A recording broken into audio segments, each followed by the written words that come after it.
Hello friends, welcome to my channel. Recent గా కేంద్ర ప్రభుత్వం బాలకృష్ణకి పద్మభూషణ్ అవార్డు ప్రకటించిందన్న విషయం మన అందరికీ తెలిసిందే. అయితే వైఎస్ఆర్సీపీ నాయకులు చెప్తున్నట్లు నిజంగానే రాజకీయ స్వలాభాల కోసమే కేంద్రం బాలకృష్ణకి పద్మభూషణ్ ప్రకటించిందా? బాలయ్య ఆత్మహత్యా ప్రయత్నం చేయడానికి గల కారణాలు ఏంటి? బెల్లంకొండ సురేష్ మీద కాల్పులు ఎందుకు జరిపాడు? బాలకృష్ణ ప్రేమాయణం నడిపిన హీరోయిన్స్ ఎవరు? బాలకృష్ణకి జూనియర్ ఎన్టీఆర్ కి మధ్య ఉన్న గొడవ ఏంటి అనే నమ్మలేని నిజాలను ఈ వీడియోలో మనం తెలుసుకునే ప్రయత్నం చేద్దాం. ఫ్రెండ్స్, ఈ వీడియోకి లైక్ కొట్టి స్కిప్ చేయకుండా ఎండింగ్ వరకు చూడండి. నందమూరి బాలకృష్ణ అలియాస్ బాలయ్య ఇతను 1960 జూన్ 10న మద్రాసులో జన్మించాడు. తండ్రి నందమూరి తారక రామారావు, తల్లి బసవ తారకమ్మ. ఇతనికి 6 అన్నలు, 1 తమ్ముడు, 4 సిస్టర్లు కూడా ఉన్నారు. అలా తన తండ్రి సినిమాల్లో స్టార్ హీరోగా, ప్రొడ్యూసర్ గా, డైరెక్టర్ గా ఉండడంతో ఆర్థికంగా మంచి పొజిషన్ లో ఉండేవారు. బాలకృష్ణ తన స్కూలింగ్ ని చెన్నైలోని కృష్ణస్వామి హైయర్ సెకండరీ స్కూల్లో చదివాడు. చదువుల్లో చురుగ్గా ఉన్న బాలకృష్ణ తరచూ తన తండ్రి మూవీస్ లోని డైరెక్షన్ చెప్తూ ప్రాక్టీస్ చేయడం చూసిన ఎన్టీఆర్ గారు బాలకృష్ణ తన సినీ వారసుడిగా తీసుకురావాలని డిసైడ్ అయ్యారు. అలా బాలకృష్ణ తన 14వ ఏట తాతమ్మ కళ అనే మూవీలో చైల్డ్ ఆర్టిస్ట్ గా నటించడం ద్వారా సినిమాల్లోకి ఎంట్రీ ఇచ్చాడు. ఆ తర్వాత అన్నదమ్ముల సంబంధం, దానవీర సూరకర్ణ,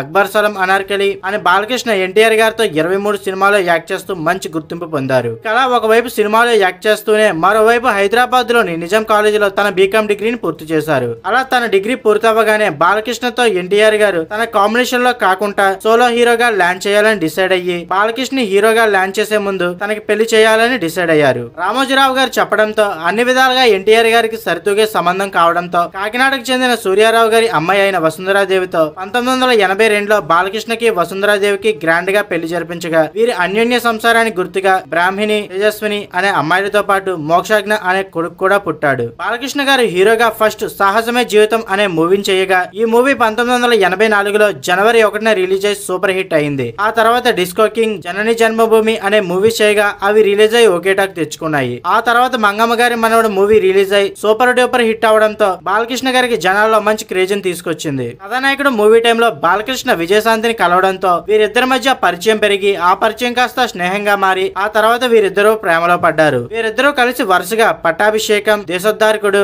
భార్గవరాముడు, సాహస సామ్రాట్, భానుమతి గారి మొగుడు, ముద్దుల మావయ్య అని బ్యాక్ టు బ్యాక్ 16 సినిమాల్లో నటిస్తూ క్లోజ్ గా ఉండేవారు. దీంతో వీరిద్దరూ సీరియస్ రిలేషన్ లో ఉన్నారని, త్వరలోనే పెళ్లి చేసుకోబోతున్నారు అనే వార్తలు అన్ని చోట్ల చక్కెర్లు కొడుతూ చివరికి ఎన్టీఆర్ గారి వరకు చేరాయి. అంతే, ఎన్టీఆర్ గారు బాలకృష్ణని, విజయశాంతిని పిలిచి గట్టిగా వార్నింగ్ ఇవ్వడంతో వీరిద్దరు రిలేషన్ కి అక్కడితో ఫుల్ స్టాప్ పడిందని చెప్పుకోవచ్చు. ఇదిలా ఉంటే అప్పటికే 2 మూవీస్ ని ప్రొడ్యూస్ చేసిన బెల్లంకొండ సురేష్ కి బాలయ్య చెన్నకేశ్వరరెడ్డి మూవీ కోసం డేట్స్ ఇవ్వడంతో ఆ మూవీ రిలీజ్ అయి హిట్ అవడంతో వెంటనే లక్ష్మీ నరసింహ మూవీకి ప్లాన్ చేశారు. అలా అప్పటి వరకు అంతా బాగానే సాగింది. కానీ ఆ మూవీ షూటింగ్ టైంలో యాక్షన్ సీక్వెన్స్ చేసేందుకు బెల్లంకొండ సురేష్ ఫైట్ మాస్టర్ అడిగిన ఎక్విప్మెంట్ ఇవ్వకుండా ఖర్చు ఎక్కువ అవుతుందని నెగ్లెక్ట్ చేయడంతో ఫైట్ సీన్స్ షూటింగ్ చేస్తున్నప్పుడు బాలకృష్ణకి తీవ్రంగా గాయం జరిగింది. వెంటనే బాలకృష్ణ హాస్పిటల్ కి తరలించిన డాక్టర్లు ఇకపై బాలకృష్ణ ఇంతకు ముందులా ప్రాపర్ గా నడవలేడని, ఆపరేషన్ చేసిన ఛాన్సెస్ తక్కువ ఉన్నాయని చెప్పడంతో బాలకృష్ణ నిదానంగా డిప్రెషన్ లోకి వెళ్లిపోయాడు. ఇక హాస్పిటల్ నుండి ఇంటికి వచ్చిన తర్వాత ఇకపై తను నడవలేడని, కెరియర్ అంతటితో ఆగిపోయిందనే విషయాన్ని జీర్ణించుకోలేకపోయిన బాలకృష్ణ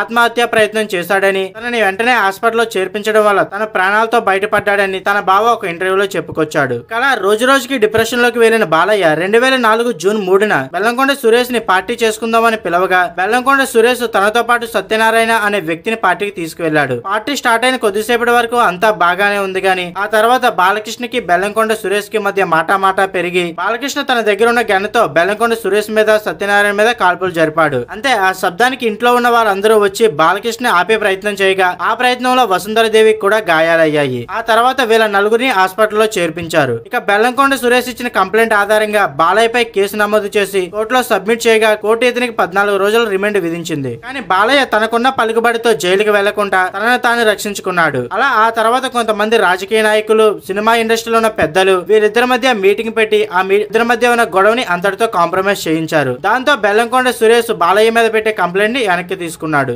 ఇదిలా ఉంటే 2014లో బాలయ్య టీడీపీ పార్టీ నుండి రాజకీయాల్లోకి ఎంట్రీ ఇచ్చి హిందూపూర్ నుండి ఎమ్మెల్యేగా గెలిచి తన సత్తా ఏంటో చాటుకున్నాడు. అలా 2024 ఎలక్షన్ లో పోటీ చేసి వరుసగా 3 సార్లు ఎమ్మెల్యేగా గెలవడంతో పాటు ఒకవైపు సినిమాలు, మరోవైపు రాజకీయాలు చేసుకుంటూ కెరియర్ లో బిజీగా ఉంటున్నారు. బాలయ్యకి తన తండ్రి నుండి వచ్చిన ఆస్తి తన సినిమాల ద్వారా సంపాదించింది, ఇతర వ్యాపారాల ద్వారా సంపాదించింది. ఇది కాకుండా వసుంధరాదేవి గారికి తన తండ్రి నుంచి వచ్చిన 1000 కోట్ల ఆస్తితో కలుపుకొని ఇప్పుడు మొత్తం బాలయ్య కోట్ల పైనే నెట్వర్కింగ్ కలిగి ఉన్నాడు. ఇదిలా ఉంటే బాలకృష్ణకి, ఎన్టీఆర్ కి కుటుంబంలో ఉన్న విభేదాల కారణంగా వీరిద్దరి మధ్య మంచి రిలేషన్ లేదనే చెప్పుకోవచ్చు. ఇప్పటి వరకు బాలయ్య తన 50 ఏళ్ల సినిమా కెరియర్ లో 109 సినిమాల్లో నటించి తన నటనకు గాను 3 నంది అవార్డు అవార్డులతో పాటు 6 ఫిల్మ్ఫేర్ అవార్డులు, 2 సైమా అవార్డులు కూడా అందుకున్నారు. ఇప్పుడు కేంద్ర ప్రభుత్వం బాలకృష్ణకి పద్మభూషణ్ అవార్డుని ప్రకటించింది. ఇంకా ఎప్పుడైతే కేంద్ర ప్రభుత్వం బాలకృష్ణకి పద్మభూషణ్ ప్రకటించిందో అప్పటి నుండి వైసీపీ నాయకులు ఇదంతా కూటమి ప్రభుత్వం పనేనని, కేంద్రం మరియు స్టేట్ లో బీజేపీతో పొత్తు పెట్టుకోవడంతో వారికి వేరే దారి లేక బాలకృష్ణ అనౌన్స్ చేశారని, అలా చూసుకుంటే విజయ నిర్మల గారు డైరెక్టర్ గా గిన్నిస్ రికార్డ్ ని క్రియేట్ చేయగా ఆమెకు ఎందుకు పద్మభూషణ్ ఇవ్వలేదని, అంతేకాకుండా ఇండస్ట్రీలో చాలా మంది సీనియర్ ఆర్టిస్టులు డైరెక్టర్లు ఉండగా వారందరినీ వదిలేసి బాలకృష్ణకి ఇవ్వడం వెనక రాజకీయ కుట్ర తప్ప మరే ఉద్దేశం లేదని అభిప్రాయాన్ని చెప్తే, మరికొంతమంది బాలకృష్ణకి పద్మభూషణ్ అవార్డు ఇవ్వడానికి ప్రముఖ కారణం 1974లో బాలనటుడిగా తెలుగు ఇండస్ట్రీలోకి ఎంట్రీ ఇచ్చి ఇప్పటి వరకు 109 సినిమాల్లో నటిస్తూ జనాలు అలరిస్తున్నాడని, అంతేకాకుండా హిందూపూర్ నియోజకవర్గం నుండి 3 సార్లు ఎమ్మెల్యేగా గెలిచి తన తండ్రి స్టార్ట్ చేసిన బసవతారకమ్మ క్యాన్సర్ హాస్పిటల్ ని కూడా రన్ చేస్తూ ఉండడంతో బాలకృష్ణ చేస్తున్న సోషల్ సర్వీస్ కి మెచ్చిన కేంద్ర ప్రభుత్వం బాలకృష్ణకి పద్మభూషణ్ అవార్డు ని అనౌన్స్ చేసిందని చెప్పుకొస్తున్నారు. మీకు బాలకృష్ణ చేసిన మూవీస్ లో ఏ మూవీ ఇష్టమో కింద కామెంట్ చేయండి. అండ్ ఇంకా మీరు మన ఛానల్ సబ్స్క్రైబ్ చేసుకోకపోతే సబ్స్క్రైబ్ చేసుకోండి. Thank you for watching.